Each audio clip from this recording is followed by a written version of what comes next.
그럼 우린 지금부터 국방과 통일 관련된 부분을 좀 다뤄보도록 하겠습니다. 한미군 당국이 어제 19일부터 29일까지 유사시 한반도 방어를 위한 연합훈련인 을지 자유의 방패 연습을 시행을 합니다. 그간 북한이 한미 연합훈련 때마다 굉장히 예민한 반응을 보여왔어요. 실제로 북한에 계실 때, 보좌관님 계실 때 북한 당국이 한미 연합훈련에 좀 민감하게 반응하는 걸 좀 느끼신 적 있으세요?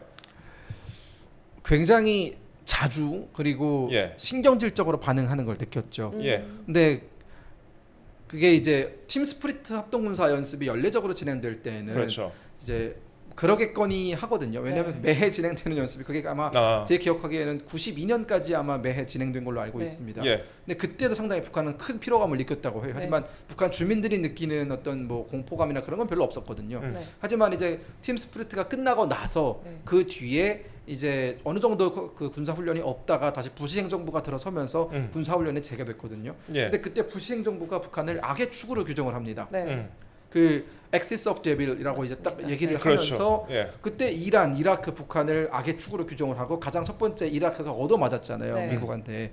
그러다 보니까 북한 사람들이 그때부터 이제 미국한테 굉장히 큰 공포를 가지기 시작했고 군사 연습이 있을 때마다 우리도 이라크처럼 미국이 쳐들어온 것 아닌가라는 그런 공포심을 가지기가 굉장히 좋았고 또 북한이 그런 어떤 미국에서 그런 군사 뭐 그때 제가 기억나는 게 뭐 독수리 합동 군사 훈련 뭐 또 뭐 프리덤 뭐 있었는데요. 프리덤 가디언. 프리덤 가디언 뭐 합동 군사 훈련이나 이런 것들이 이제 계속 보도가 되면서 북한에서 그때마다 뭐 북한은 준전시 상태다, 전시에 준하는 상태다 이러면서 주민들을 달달달 볶았기 때문에 상당히 좀 피곤했고 좀 힘들었던 그런 기억이 납니다. 근데 그 북한이 그렇게 예민하게 반응할 수밖에 없는 이유가 있어요. 그래요? 그 이유가 뭐냐면 일단은 이건 군사적인 건데. 미국이나 한국이 합동 군사 훈련을 하면 이게 보통 한 열흘 정도 하지 않습니까? 그렇죠. 그래 북한도 그에 해당하는 훈련을 해야 됩니다.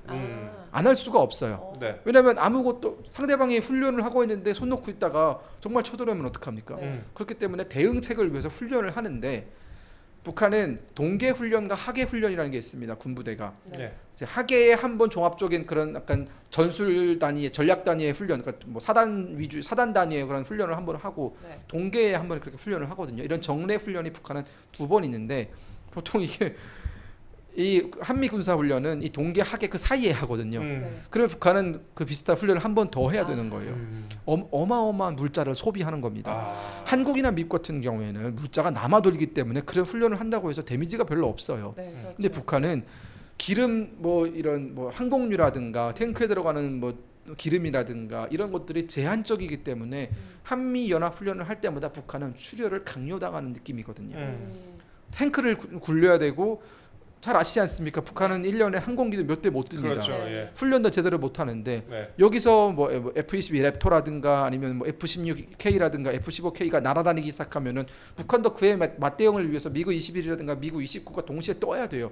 여기서 한국에서 최소 16대가 뜨면은 북한은 최소 대역으로 4대는 떠야 됩니다. 근데 그 4대가 뜨는 비용도 상당하거든요. 항공유가. 항공유가. 그렇기 때문에 북한은 심리적으로 큰 압박을 받는 것이 군사적인 어떤 위협감을 받는 것도 물론 있겠지만 또 피 같은 돈을 써야 되는구나. 그러니까 그런 압박감이 상당한 거죠. 그래서 북한이 항상 요구하는 것이 훈련 좀 제발 그만해라. 우리 죽겠다라는 거거든요. 근데 또 이번에 을지 연습을 두고서 북한 외무성 그 미국 연구소가 전 세계적으로 가장 공격적이며 도발적인 침략 전쟁 연습이라고 비난했었는데 이것도 어떻게 보면 비슷한 이유에서 그렇게 맥락을 다 반응할까요? 읽어보시면은 우린 이렇게 피곤함을 느낀다가 느껴지는 거죠.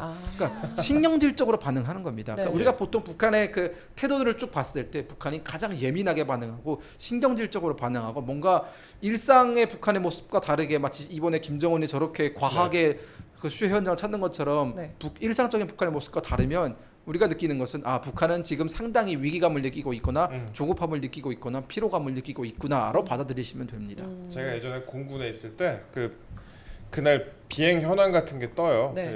지금 그때 당시에 보면은 북한에서 뭐 전날에 몇 소티라고 하는데 한번 이제 비행기가 출동하고 이런 걸 소티라고 하는데 몇 소티가 있었다 그러면은 다들 가끔 가다가 이게 몇십 소티 있는 날이 있어요. 오우 야 기름 많이 태웠는데 막 그렇게 평가라고는 하는데 그게 아닐 때는 굉장히 조금 뜨거든요. 굉장히 조금 뜨는데 아마 이제 그런 거를 말씀을 하신 것 같아요. 그래갖고 항공료도 이게 항공료가 상당히 비싸기 때문에 네. 예, 그런 그리고 또 말씀, 한 가지가 더 있습니다. 네. 예. 뭐 이건 뭐 정보 당국에서 예전에 그 보도 자료로 나온 것 중에 하나인데 한미 훈련을 할 때마다 김정은이나 김정일은 늘 숙소를 옮겨 다녔다고 해요. 그러니까 불안한 거죠. 그러니까 이게 지금 한국이나 미국이 정보 자산으로 북한의 일거수 일투족을 다 들여다보는 건 이미 잘 알려진 네. 사실 아닙니까? 심지어 김정은이 오늘은 어느 방에 있고 내일은 어느 방에 있는지까지도 다 네. 알아낼 수 있기 때문에 그렇죠. 그 한미 군사 훈련을 할 때는 모든 전략 자산과 그 정철 자산이 총 동원돼서 북한을 들여다보고 있죠. 그러면 김정은은 얼마나 불안하겠습니까?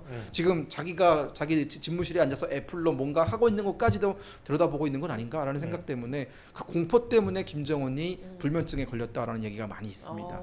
근데 이제 지난 정부 5년간 그러니까 한미 연합 훈련 7개를 축소 또는 폐지를 했어요. 그리고 예, 훈련을 뭐 코로나도 있었지만 실제 훈련을 또 컴퓨터 시뮬레이션 훈련으로 대체하기도 했었습니다. 그러니까 그걸 보면은 북한은 예, 뭐 좋아했을 것 같은데. 뭐 그때 김정은은 발 뻗고 잤다는 소문이 있습니다. 예.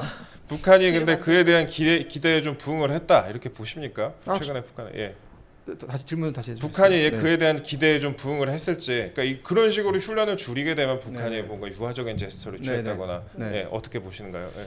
우리가 문재인 정부 들어서 네. 이제 그 9.19 군사 합의라는 정말 말도 안 되는 그런 네. 북한에게 그냥 일방적으로 유리한 군사 합의를 맺으면서 사실 우리 정찰 자산들도 먹통이 되고 있지만 사용할 수 없는 그런 아이러니한 상황까지도 발생을 했고 예. 그리고 또 뭐 정말 잘 지적을 해주셨지만 한미 군사 훈련이나 이런 것들, 그러니까 우리가 북한을 효과적으로 압박하고 북한에게 함부로 행동하지 말아라고 메시지를 줄 수 있는 효과적인 수단들을 우리는 사용을 하지 않았잖아요. 네. 예. 자 그렇다면 우리가 그런 것들을 선심의 조치인 거잖아요. 그러니까 먼저 선의를 베푼 것 아닙니까? 예. 우리가 이런 것들을 하지 않겠다, 도발적인 것들, 뭐 북한이 생각했을 때 뭐 굉장히 본인들이 좀 위험하다고 느끼는 것들을 우리가 해주지 않을 테니 네. 선의로 나오면 선의로 보답을 해야 되는 게 마땅한 거죠. 네. 하지만 북한은 여러분 잘 아시겠지만 네.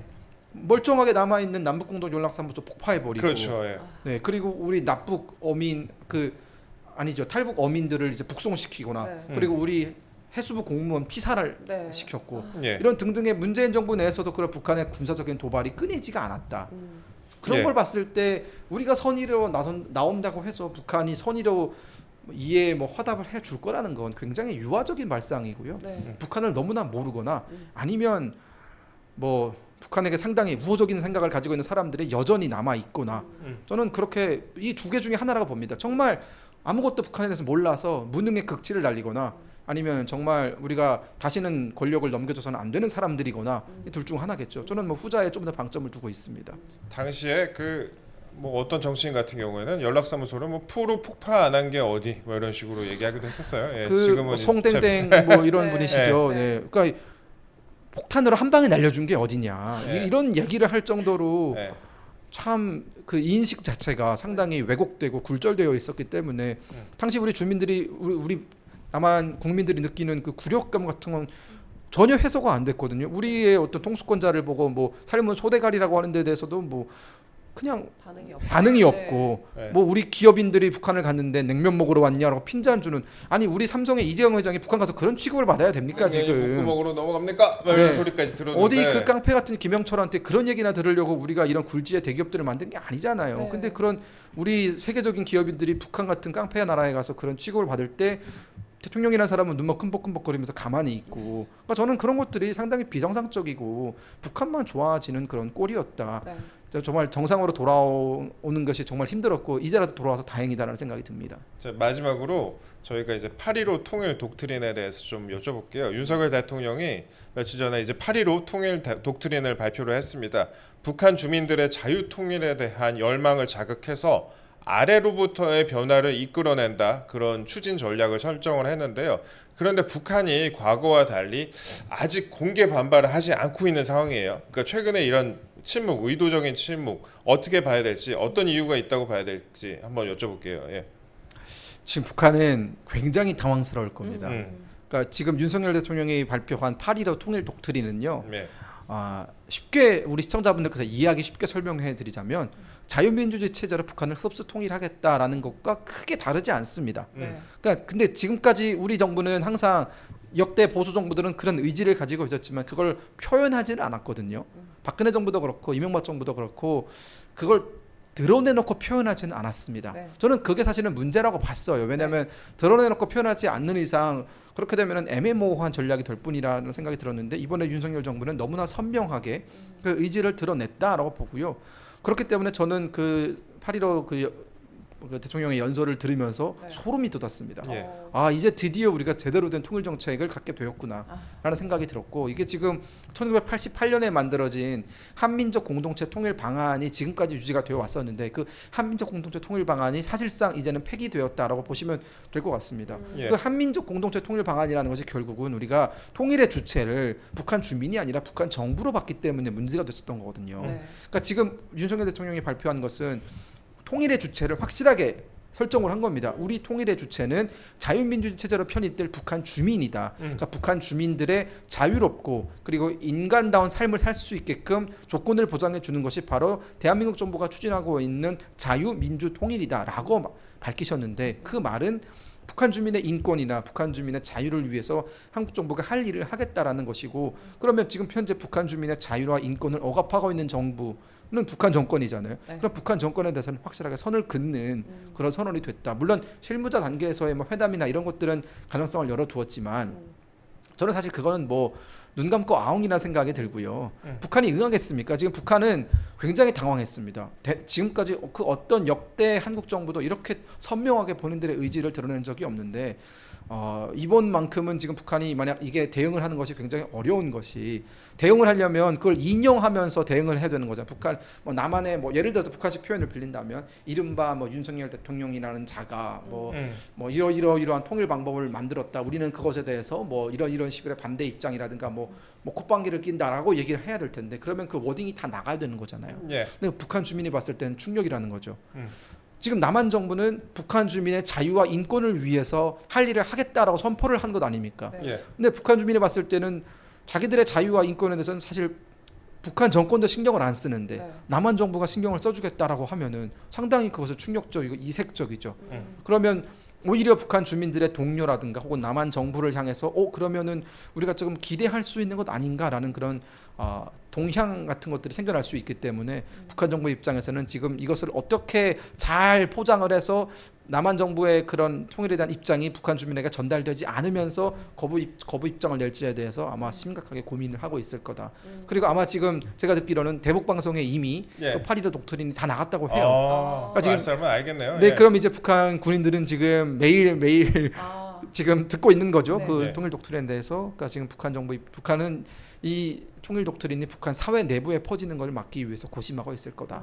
저는 그렇게 그러니까 봅니다. 외부 정보를 북한에 유입시키는 작업이 이제 수반될 것으로 보이는데 아까 말씀하신 것처럼 이제 그 대북 방송도 그렇고요. 근데 김정은이 정보 통제에 굉장히 민감하잖아요. 그러니까 네. 말씀하신 것처럼 굉장히 신경을 많이 쓰고 있을 것 그렇죠. 같다. 그 네. 말씀을 이제 드릴 수 있을 것 같습니다. 예.